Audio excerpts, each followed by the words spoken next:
Hello guys, so good morning. So, ngayon, meron tayo ditong EPSON L120 logic board. So, ang problema ng EPSON na to, or ng board na to, ay no power. So, it has no power. That's the problem of this. So, tinanggal ko na siya sa printer niya, doon sa pinaglalagyan niya. Then, of course, how to know if this is really no power? So, simple lang naman yun, ano. So, on the back part of the board, so, itong dalawang power transistor na to, power transistor, and also, this is also a power IC. Ano po? Power IC and power transistor. So, maybe, pwedeng problema itong 24 pins power IC, or pwedeng ito din namang dalawang power transistor IC. So, from your left, so ito yung tinatawag nating A2222. Yan. Then, from your right naman, ito naman tinatawag nating C6144. So, kung nagtatanong kayo, saan ba nakakabili nito? So, madali lang naman yan. Online. So, makakabili kayo niyan sa Lazada, sa Shopee. Ano po? So, all you have to do is to search A2222 transistor and C6144 transistor. So, yun yung dalawa. Ano po? Tandem yun. So, nasa 250 yung dalawa na yun. Isang set. Ano? So, mas maganda na dapat bumili kayo ng volume nito doon sa tawag natin dyan kapag promo siya. Ano po? So, makakaless kayo ng shipping fee. Ano po? So, madami ako niyan dito. So, ito yung isang batch. So, paubos na siya. 20 pairs. Then, meron pa ako doon. Another 20 pairs. Kasi alam ko, mostly kapag dead board siya, always power transistor yung problema. Ano po? Now, how to test it?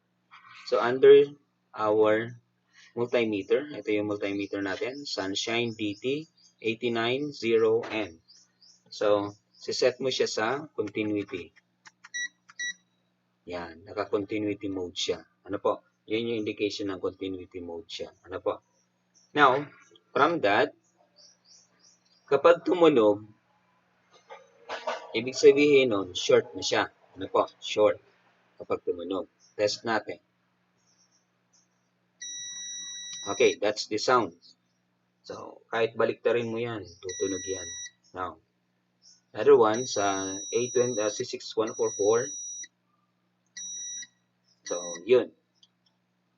Beeping siya. So, meaning, damage na yung ating power transistor or busted na siya.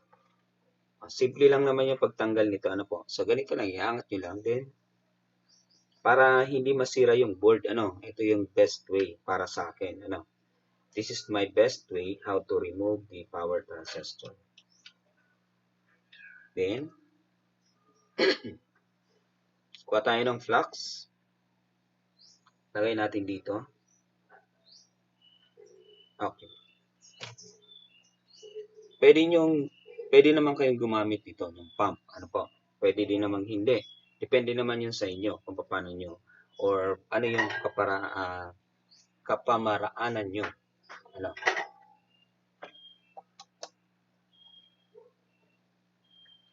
Okay, so while we are waiting,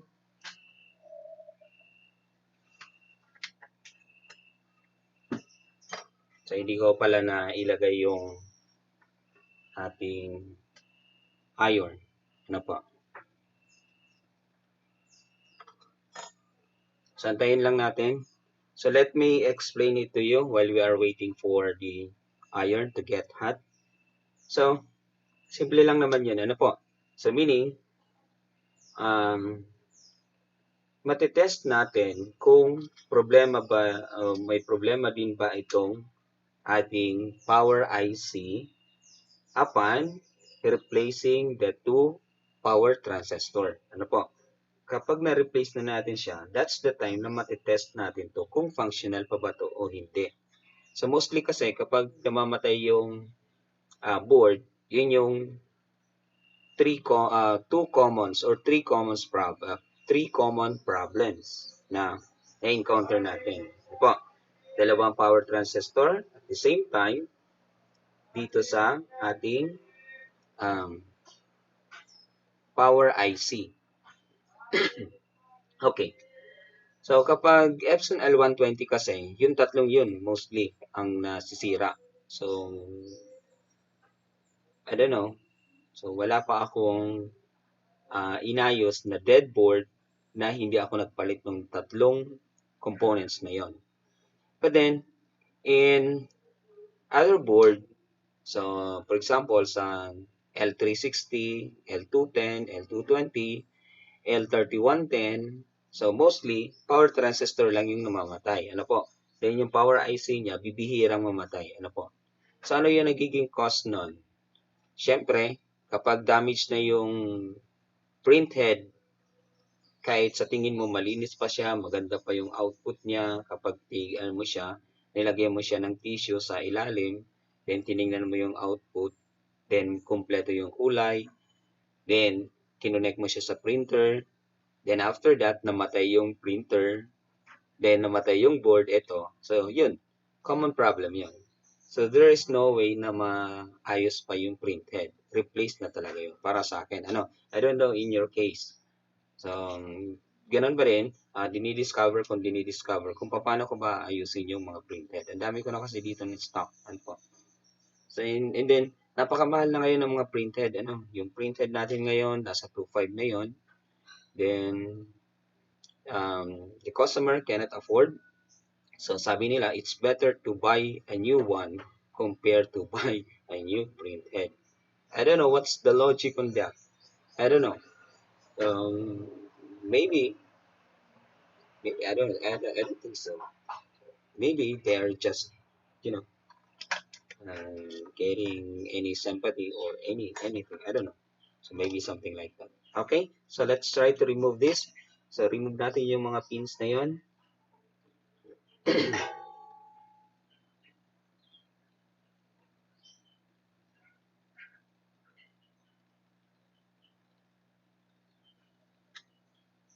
Okay, so ganun lang yan. Ano? So napakadali lang para hindi masira yung ating board. So mahirap kasi kapag pinagsabay-sabay mo yan natanggalin. Ano? So, pinagsabay-sabay mo yan, pwedeng mabungkal yung kanyang kung saan nakakonect yung ating pins.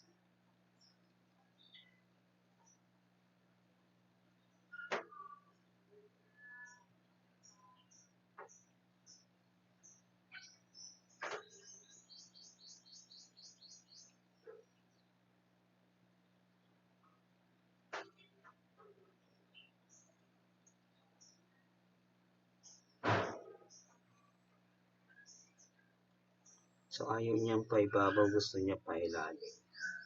Bakit kaya? Okay, sige. Push na natin siya pa ilalim. Ayaw niya. Okay.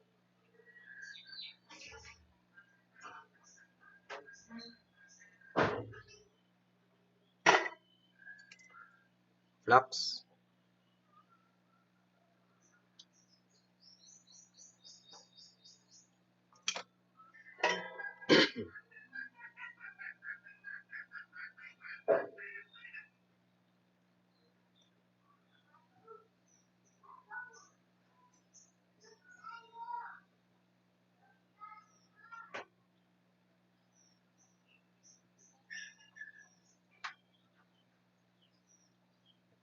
Okay. Then, gamitin natin to. So, dapat kasi malinis siya. Nakita natin yung butas. So, dapat nakikita natin yung butas. Ano?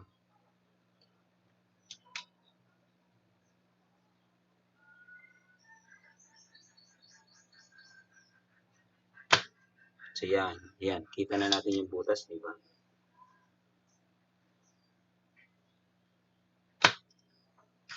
So, So, mas mabilis na nating mailalagay yung ating power transistor kapag kita natin yung bukas. Ano?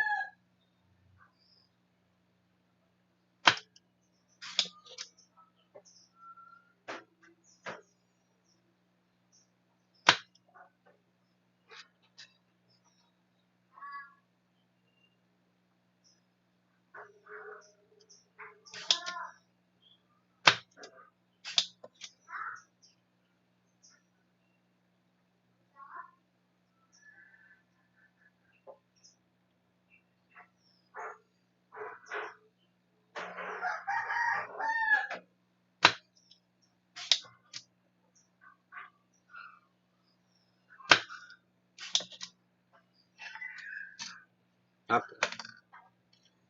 Tanggalin din natin yung isa na pinailalim natin kasi ayaw niyang matanggal sa ibabaw. So, tanggalin natin siya sa ilalim. Yun. Okay. Init ha.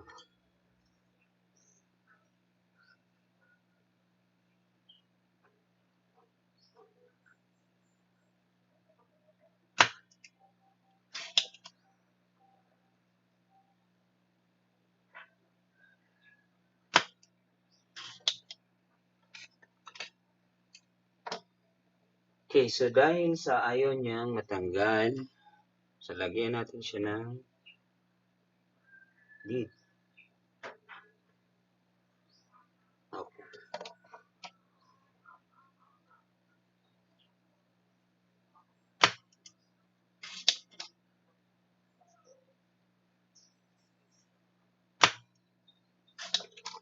Ayaw talaga mabutas ha.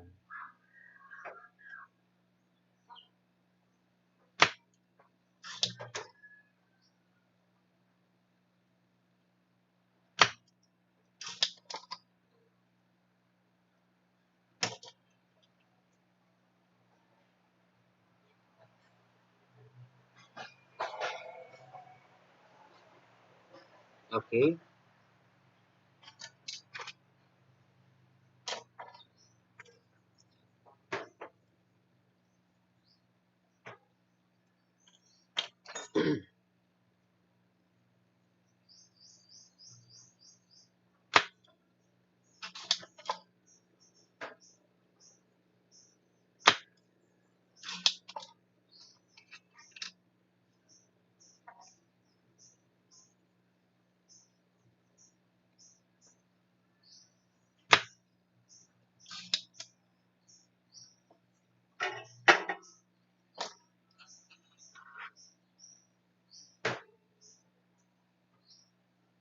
Okay, so double check kung okay pa ba yung connection niya. So, okay pa naman. So, ngayon, kuha tayo ng bagong at check muna natin yung dati, ano, kung talagang totally damaged na siya. So, yan. Check natin. Yun. So, yun. Di ba? Nadinig nyo? Okay. So, meaning, that is busted. Kuha tayo ng dalawa. So, take note, from your right or from your left, A2222. Then, from your right is C6144. Okay. Good. So, C6144. Place na natin siya dito. So, you need to be very careful while placing this kasi pwedeng mabungkal yung kanyang pinaglalagyan. Ano po? So, yun yung pinakang iniiwasan natin. Kasi pag nabungkal yun, magti-trace tayo ng magti-trace. Okay? So, we still have a problem here. So, hindi pa siya fit. Lagyan natin siya ng another lead.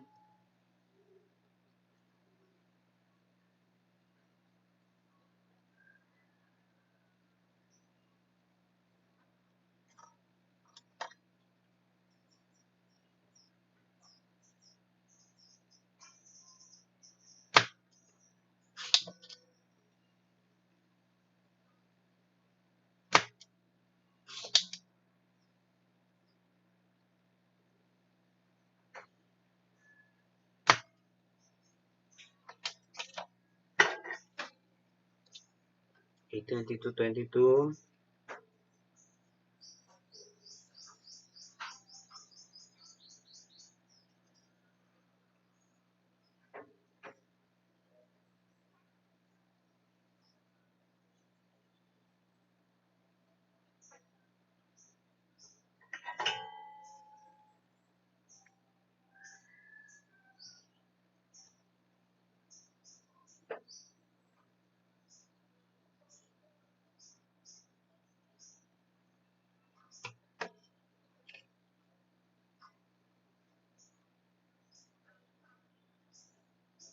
Okay, nice. Okay, so take note, double check, A2222, check, good. Then, let's add another flux. Konting flux lang. And lagyan na natin siya ng lead.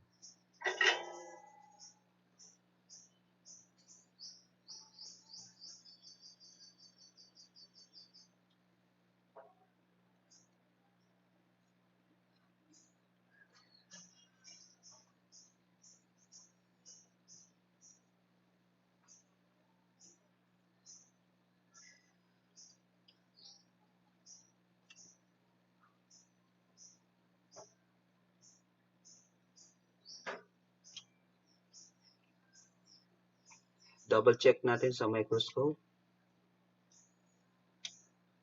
Okay, good. But then we need to feed more.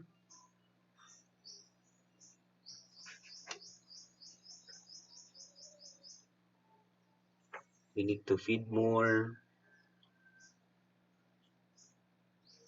lead.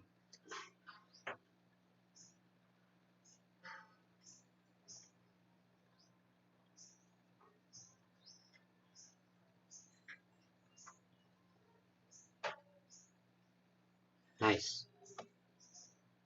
Then, so ganun lang. Another one, the C6144 from your right is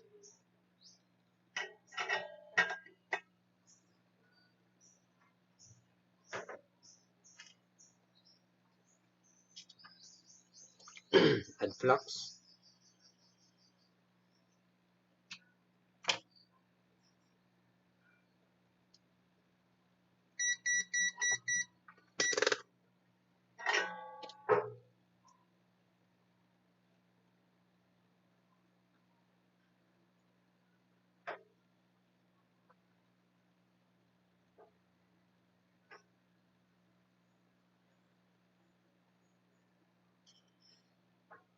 Okay.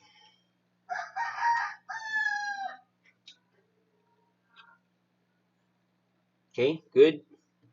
But then, another, you need to feed more flux, lead here, just to make sure that it is connected to the board.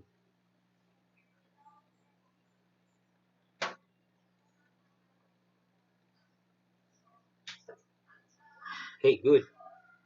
Now, let us test kung okay na ba siya. So, dapat wala siyang beep. Then we don't have a reading. No beep. But then we don't have a reading. Okay. Let me show you this. And I want you to see this thing.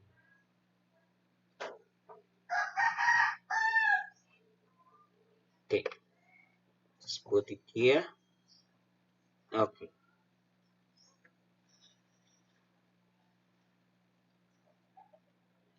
I want to show you this. Okay, ganito yung sinasabi ko. Ano po?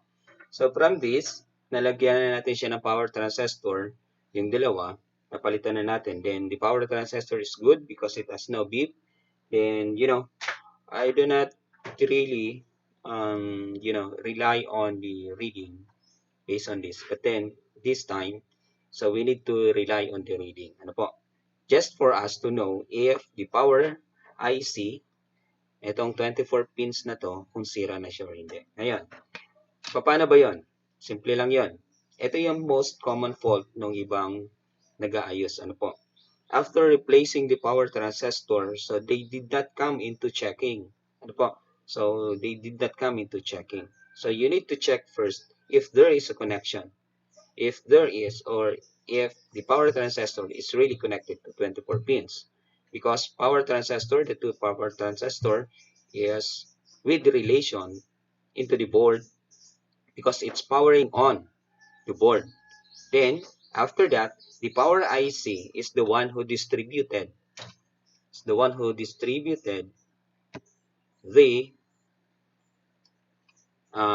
the current within the board. Opo. So, ito yung power IC natin. So, kung manonotice nyo, 24 pins siya. Lahat ng pins na yon may kanya-kanyang tawag natin dyan. So, lahat sila may kanya-kanyang function. It has its own function. So how does the board works? Then perfectly, how does work perfectly? Functional or anything, I don't know. So maybe something like that. So I could not explain it further. But then I want you to see this. So from your left, red probe. From your right naman is black probe. Let's proceed first into 820 to 22. So let's check from this part. So we have a reading of 584. That is good. But then, how to know if it is really connected on the 24 pins power IC? So, reverse natin yung black probe from your left, then yung red probe naman is from your right. So, let's check this thing. Now, it has no reading. That's the problem. It has no reading.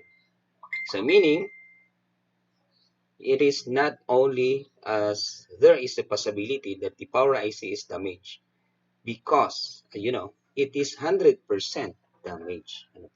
100%. From that output, it is really shown that it is damaged. Now, let's check the C6144. From your left is the black probe, then from your right naman is the red probe. Let's check it. 602. So we have a 602. But then, when we reverse it, pag pinagpalit natin siya, left probe, from your left is the red probe, from your right naman is the black probe. Then, we don't have a reading. So it's really indicate that our 24 pins power IC is damaged or busted. Tawag nila, ano po. So take note. After replacing the power transistor, the two power transistor, so you don't need to put it into the printer and try to power it on because in just a blink of an eye, it will power on, then it will automatically power off. That's our problem. Then I made a mistake just like that in the first place. That's why I don't want this thing to happen into you. So that's why I'm trying to feed you the information, my best information, my best experience for this. So from that, yun na nga, nag-test tayo. So meaning nun, sira yung ating 24 pins. So, palitan na natin yung ating 24 pins. Ayan. So using our hot air, bubungkalin natin to. Tatanggalin natin siya na po.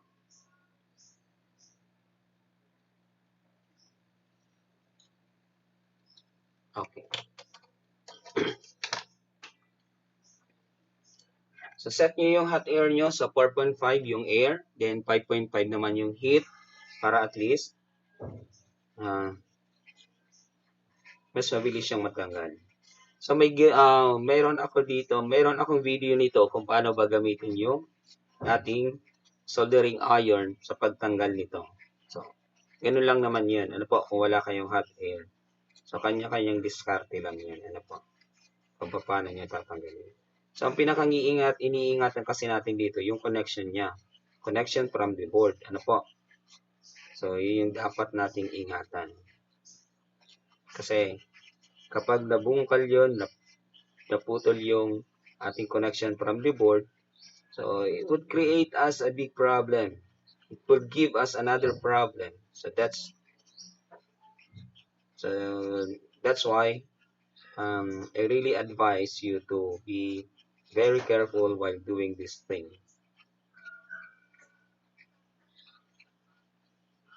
So, ang tagal namang matanggal nito ah.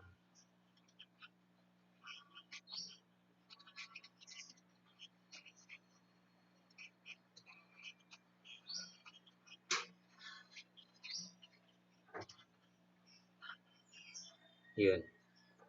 Nice. Okay, that's it. So, ito yung ating 24 pins power IC. Then run that. Let's add flux. Then let's clean where we're going to place the other 24 pins, functional 24 pins. Let's clean this thing.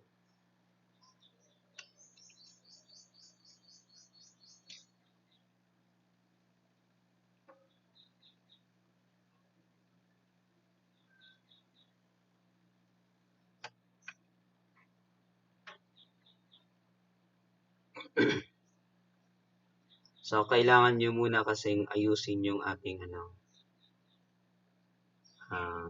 paglalagyan. Yeah. Then, inspect again kung wala ba siyang nabungkal or wala ba siyang loose connection. Then, it's now okay. Nice. Now, so dahil sa wala akong stock nito, actually kasi I placed a lot of 24 pins power IC into those L120, L360. Then I have already, it is all functional. Then because I don't have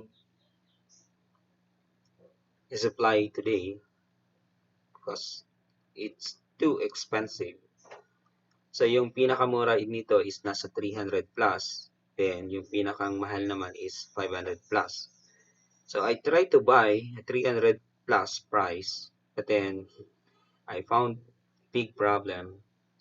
I tried to buy a 3, then the two of them functional, then the other one is not functional. So that's the problem. So that's why I will just buy 24 pins power IC, which has a cost of 500 pesos.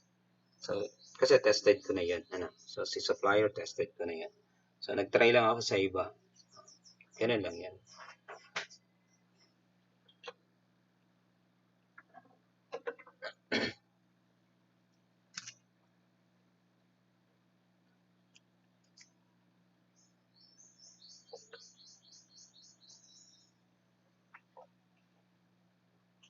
Okay, so I don't know where I'm going to get, 24 pins.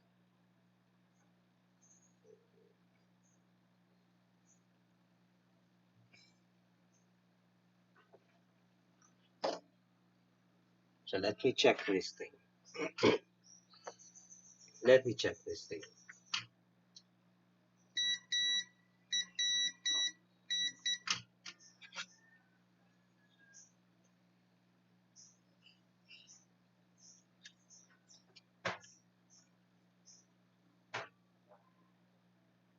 Okay, they are the same. I don't know if this is functional or but let me try. Let me try this thing. Because I don't have, and I really don't have, really don't have the supply today, so that's why I need to do this thing.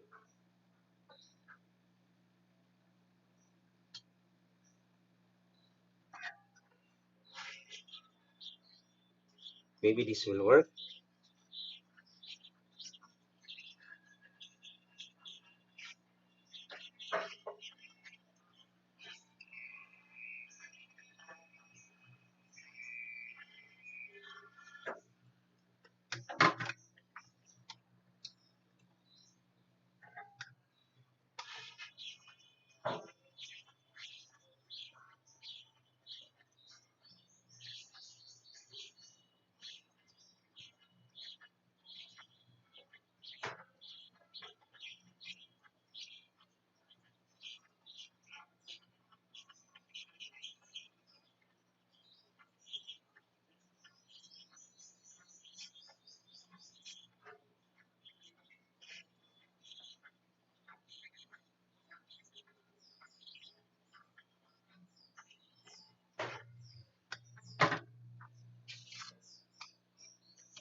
So let's try to put it here.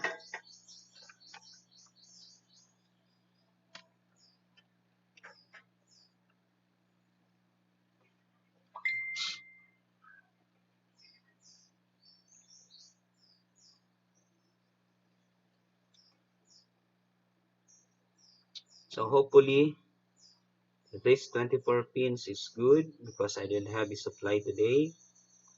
Just get 24 pins power IC into L360 board.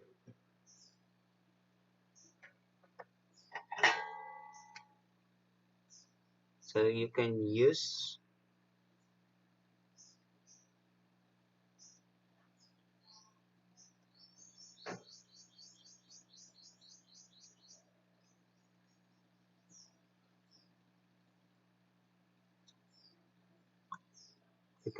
soldering iron para ma-connect siya kasi napaka laki naman ang allowance nito ng kanyang mga pins. So wala namang problema. So hindi naman yan magko-connect-connect. Ano po? So yan. So if this will not work, then we will get another power IC on the other board. Then we'll remove this thing.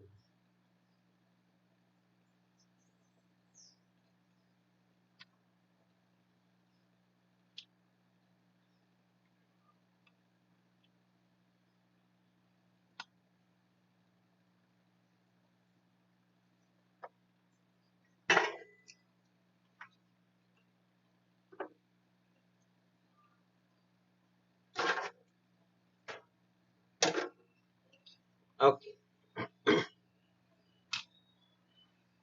So let's try. So hoping that this will work.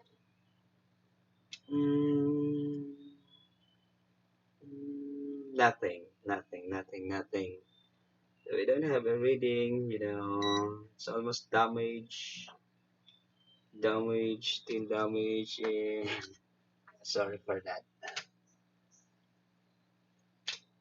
Okay, we'll remove it once again. Nothing we can do on this.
Damage, always damage, almost damage.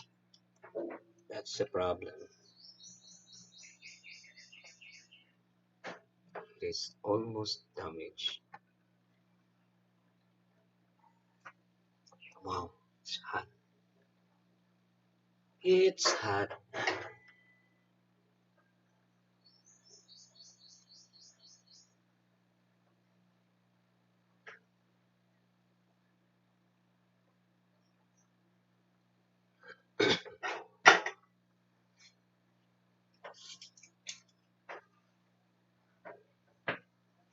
Twenty-four pins. I need 24 pins. I need 24 pins for this. Good, no output. 24 pins problem.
So we are looking for 24 pins.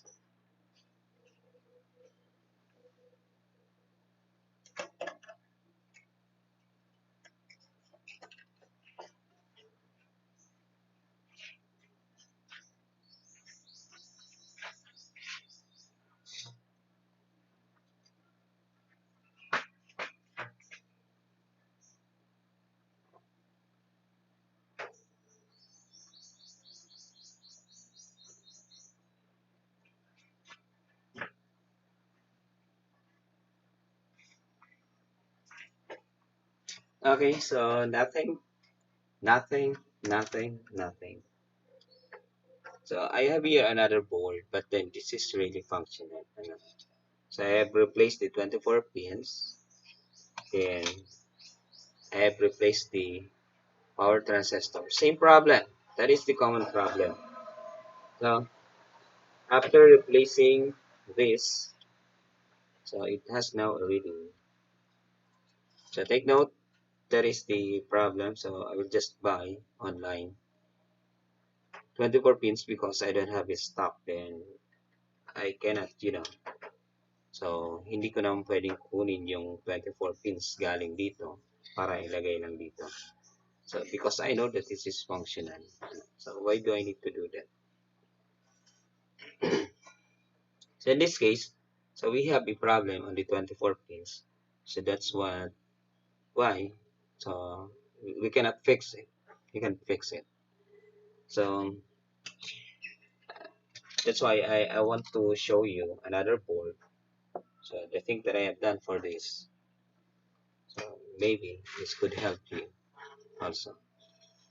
Okay. So yun na nga. Continuity. Then eto. So pinalitan ko na siya ng dalawang power transistor. So kung titingnan natin, meron siyang ang functional na 24 pins.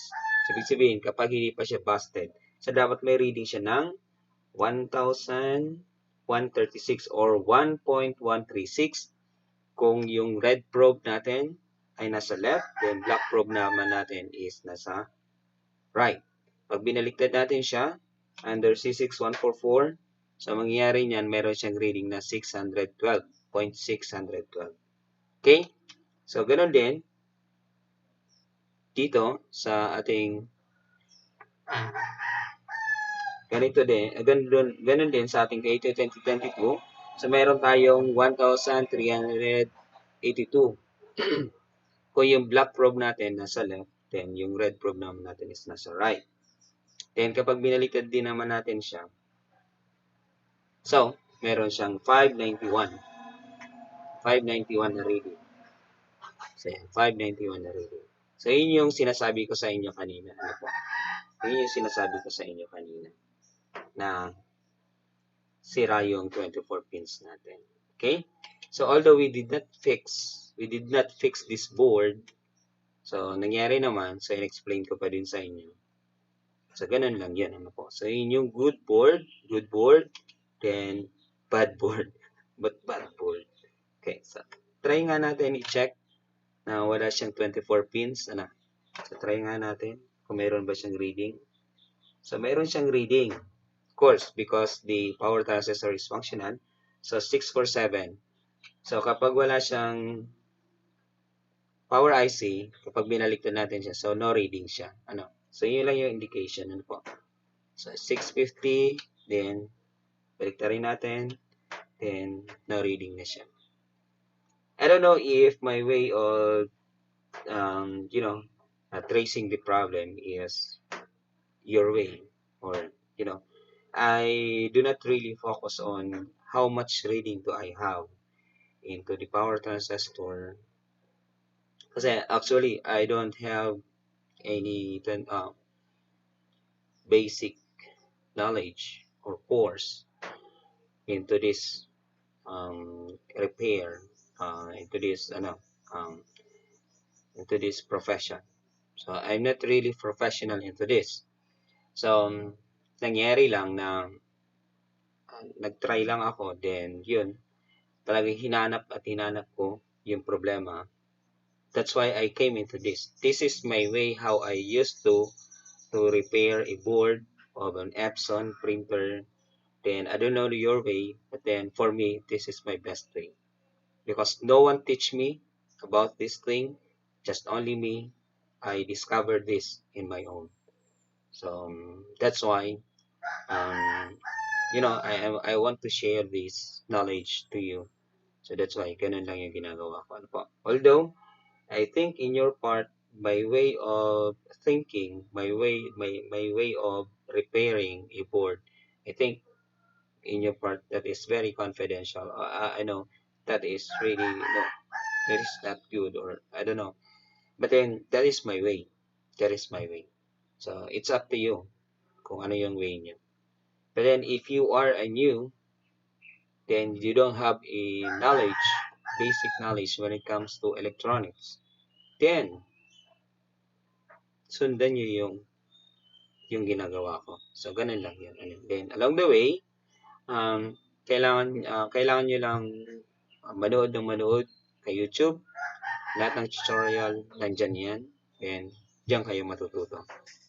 So thank you so much and have a great day. So it is now functional.